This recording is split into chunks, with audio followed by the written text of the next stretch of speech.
Social creativity চ্যানেলে সকলকে স্বাগত। 2022 রিক্রুটমেন্ট এবং আনঅ্যাবজর্ব তিনটে চারটে চমক আপনাদেরকে আমি দেখাবো এই ভিডিওতে। 16 তারিখ সুপ্রিম কোর্টে আনঅ্যাবজর্ব প্লাস 2022 মামলা, শুধুমাত্র 2022 মামলা যে একাধিক contempt file, MA file listed হয়েছে তা নয়, সঙ্গে আনঅ্যাবজর্বরা নতুন মামলা করলেন এবং আনঅ্যাবজর্বদের মামলাও লিস্টেড রয়েছে। 6 নম্বর কোর্টে রয়েছে 2022 মামলা এবং 7 নম্বর কোর্টে রয়েছে আনঅ্যাবজর্ব মামলা। পুরো বিষয়টি আপনাদেরকে পরিষ্কার করে বুঝিয়ে দেব যে বিষয়টি এর মধ্যে কি রয়েছে। তো চলুন প্রথমে আমরা আনঅ্যাবজর্বড বিষয়টি দেখে নিই। এখানে আমরা যদি নিচের দিকে আসি, court number 7 justice Dipankar Datta honourable justice Satish Chandra শর্মার বেঞ্চে লিস্টেড হচ্ছে দুটি মামলা। একটি হচ্ছে 65 নম্বরে সুমন সেন অ্যান্ড ওআরএস, আরেকটি হচ্ছে 65.1 আসমানুল ইসলাম অ্যান্ড ওআরএস। এই একটি মামলা। এই মামলাটি যে সুপ্রিম কোর্টে অর্ডার হয়েছে 2022 নিয়োগ যে বাকি শূন্য পাতানো হচ্ছে বা মেরিটের উপরে নির্ভর করে যে ডিভিশন বেঞ্চের একটি অর্ডার হয়েছিল সেটা আপনাদেরকে দেখাবো, সেটার উপরে ভিত্তি করে এই এসএলপিটি দাখিল করা হচ্ছে সুপ্রিম কোর্টে। এখানে দুটি রয়েছে, দুটি ম্যাটার এখানে রয়েছে। এই দুটি ম্যাটারই কিন্তু 7 নম্বর কোর্টে শুনানির জন্য লিস্টেড হচ্ছে জাস্টিস দীপঙ্কর দত্ত এবং অনারেবল জাস্টিস সতীশ চন্দ্র শর্মা।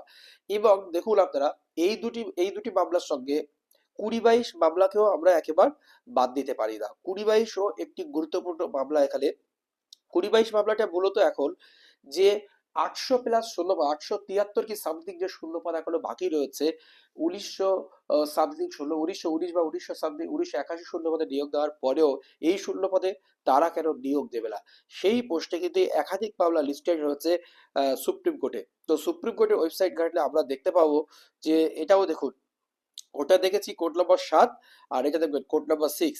অনারেবল জাস্টিস ভাবি দেকান্তম Sri Narasimha and honourable justice Alok আরাধ্যের বেঞ্চে এই মামলা কিন্তু লিস্টেড হয়েছে। একদম আমরা যদি চলে আসি 74 নম্বর সিরিয়াল, 75 নম্বর serial Sukendu Laskar and ORS, corrected matter 75.1, Soumir Pal and ORS and Srabani Nayak, এটি একটি এমএ ছিল। এরপরে Jayanti Biswas and ORS and Goutam Pal contempt রয়েছে একটি। এরপরে অনুপ কুমার হালদার অ্যান্ড ওআরএস, গৌতম পাল, সঞ্জিত রায় এবং Goutam Pal, Mainuddin Mondal ORS and Srabani Nayak, Srabani Nayak, Soumen Pal and ORS versus Srabani Nayak, Sukhendu Laskar and ORS versus the state of West Bengal, MD Mehboob Alam and ORS the state of West Bengal, Rumki Kar and ORS and Srabani Nayak, Subrata Patra and ORS and Goutam Pal. নিচের দিকে আসলে Mahabul Sheikh ORS and ORS versus Goutam Pal. এই মোট corrected 11টি matter এখানে কিন্তু রয়েছে।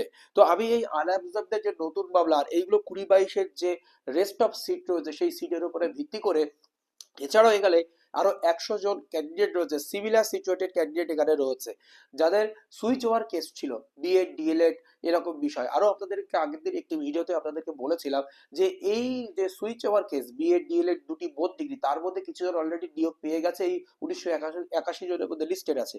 আর সুব্রত কোলে থেকে আরো একাধিক মামলা, পীযূষ কান্তি, এরকম বিষয় এখনো পেন্ডিং রয়েছে, সেগুলো কিন্তু নিয়োগ বা এদেরকে ইনক্লুড করে দিই। তাদের মধ্যে কিছু জন ক্যান্ডিডেট চাকরি পেয়েছিল আর কিছু জন পায়নি, প্রায় 100 জন এই কন্টেম্প ফাইলে বা এই এমএ ফাইলে কিন্তু তাদের রয়েছে তাদের মামলাগুলোর সঙ্গে।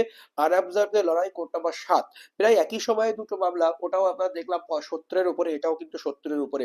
এই মামলাটা উঠছে কোর্ট নাম্বার 6 আর ওই মামলাটা উঠছে কিন্তু কোর্ট নাম্বার 7-এ। আনঅবজার্ভরা যে মামলাটি করেছে, এবার আনঅবজার্ভরা কোন অর্ডারকে চ্যালেঞ্জ করেছে, কারণ আনঅবজার্ভের দাবি যে বাকি শূন্যপদ রয়েছে সেই শূন্যপদগুলোকে দিলেই তারাও কিন্তু সুযোগ পাবে, কারণ 2022-কে যেই দিতে যাবে ওই শূন্যপদ তখন তাদেরকে কাট অফ বাক্সের নিচে নামাতে হবে, সেখান থেকে 5% অ্যাডিশনাল প্যানেল দিতে হবে, আনঅবজার্ভরাও দিতে হবে। সেই জন্য তাদের নির্দিষ্ট একটা মেরিটের উপর ভিত্তি করে ওই অর্ডারকে চ্যালেঞ্জ করে, তাদের উদ্দেশ্যটা নাও থাকতে পারে, তাদের অন্য কোনো উদ্দেশ্য থাকতে পারে যে সুপ্রিম কোর্ট এই বলে দিয়েছিল, ওই এফিডেভিট জমা দিয়েছিল, আমাদেরকে দিচ্ছে না, শুধু 2022-কে এত শূন্যপদ দিয়ে দিয়েছে, কিছু শূন্যপদ এখনো পড়ে রয়েছে, এই একাধিক বিষয় এখানে রয়েছে। তো আনঅবজার্ভরা কোন অর্ডারকে চ্যালেঞ্জ করলো, তো চলো সেটা আমরা একটু দেখে নিই। The present appeal has been prepared challenging an order date 17 June 2025 passed by the large single judge in the read being WPL number এত এত by the said order the large single judge directed the parties to access their affidavit দেওয়ার বিষয় ছিল এখানে। Learned advocate appearing for the appellate lead petitioner submit that the West Bengal Board of Primary Education has referred as the board initiated a selection process for appointment to the post of primary teacher by recruitment notification 29 September 2022. Earlier, the candidate who completed the DLED course for session 2020-22 preferred a repetition for consideration of the claim. Dispute travel up to Honorable Supreme Court. The appellants herein also prepared at a intervention application. অ্যাপিলেজ তারা I file করেছিল in the said proceeding before the honourable supreme court আপন hearing the parties the honourable supreme court passed an order 4th April 2025 by the said order all the applicants for implemented preferred by the appellants herein the others are dismissed as withdrawn and the appellants therein are permitted to avail such remedies as are available to them law. It was further of that the remedies are invoked. তো এখানে আমরা short করে দিচ্ছি। Supreme court pass the 29 January 2000 directed the board publish the panel complying with the such direction the board published the panel pertaining 9523 post include the additional by 5%. The name of the did not feature in the said panel. The names of the appellants herein however did not feature in the said panel and that no panel till date had been published pertaining to remaining vacancy the approximate 2225 2225টি শূন্য পদ এখনো রয়েছে। এখানেই গল্প শুরু হলো। Alexander মামলা division bench justice Tapabrata Chakraborty বেঞ্চে তারা বলেছিল 2225টি শূন্য পদে রয়েছে। অথচ তারা যে এফিডেভিট গুলো জমা দিয়েছে সুপ্রিম কোর্টে সেখানে দেখা গিয়েছে সিট অ্যাপ্রোপ্রিয়েট বা সিট কম্প্রোমাইজ করার সময় সেখানে দেখা যাচ্ছে প্রায় 2800 মতো শূন্য পদে রয়েছে, 2800 কাছাকাছি কি 2700 সামথিং শূন্য পদে রয়েছে। In course of the hearing of the shed proceeding the board also did not make any clear statement as to whether the appellants herein would be considered for the remaining vacancy in respect of which no panel had been published. In the said conspectus, this court by an order date 28 October 2025 আমাদের করে delay the finding ইত্যাদি। এবার এখানে বোর্ডের কি বিষয় ছিল, তারা যে কোনো মেরিটের ভিত্তিতে সমস্ত নিয়োগ প্রক্রিয়া সম্পন্ন করবে, মেরিটের বাইরে গিয়ে তারা নিয়োগ প্রক্রিয়া করবে না, তার জন্য তারা কিন্তু কাট আপটা নির্দিষ্ট জায়গায় রেখেছে। কিন্তু প্রশ্ন হলো এখন তো শূন্যপদ রয়েছে। In the affidavit of the as filed today and in the category listed paragraph 7 quoted here the steps would be taken by the board in accordance with the provision of the recruitment rules without compromising the merit position of any of the relevant candidate. কোনো ক্যান্ডিডেটকে merit ছাড়া দেবে না। এবার single বেঞ্চে justice Saugata ভট্টাচার্যের বেঞ্চে senior advocate Subir Sanyal জানিয়েছিলেন যে এটা কিন্তু শুধু 20-22কে নিতে বলেছে, ওই যে রেস্ট অফ শূন্য পদে, এটাকে ওরা চ্যালেঞ্জ করেছিলেন। কিন্তু ডিভিশন বেঞ্চে সুবীর সান্যাল আবার একটু অন্য স্ট্যান্ড নাই যে তারা মেরিটের সঙ্গে কোনো রকম কম্প্রোমাইজ করবে না। সেই হচ্ছে ডিভিশন বেঞ্চ থেকে এটা চ্যালেঞ্জ হয়ে কিন্তু সুপ্রিম কোর্টে গেছে।